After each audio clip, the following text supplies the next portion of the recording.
কেমন আছেন আপনারা সবাই? আশা করি আপনারা সবাই ভালো আছেন। আজকে মা ভেন্ডি আলু ভাজা করবে। এখানে ভেন্ডি আর আলুগুলোকে কেটে নিয়েছে ভালো করে। আর এই যে এখানে কাঁকরোল ভাজাটা হচ্ছে। এবার এখানে দুটো শুকনো লঙ্কা ফোড়ন দিয়ে নেবে, দিয়ে এই আলুগুলোকে ভেজে নেবে। এই যে কড়াইতে আলুগুলো দিয়ে দিল,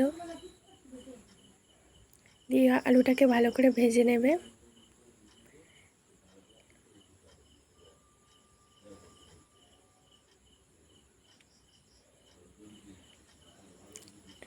এই যে আলুটা একটু ভালো করে ভাজা ভাজা হয়ে গেছে। এবার ভেন্ডিটার মধ্যে দিয়ে ভালো করে একটু ভেজে নেবে।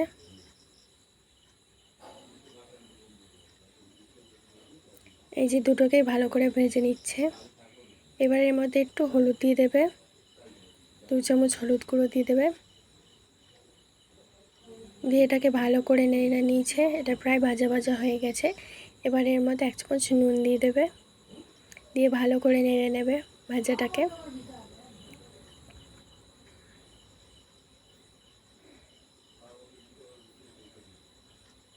এই যে দেখুন,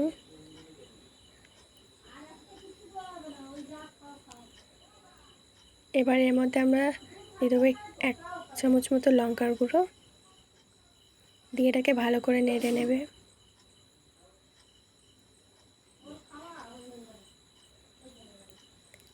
এই যে তৈরি হয়ে গেছে আমাদের ভেন্ডি আলু ভাজা।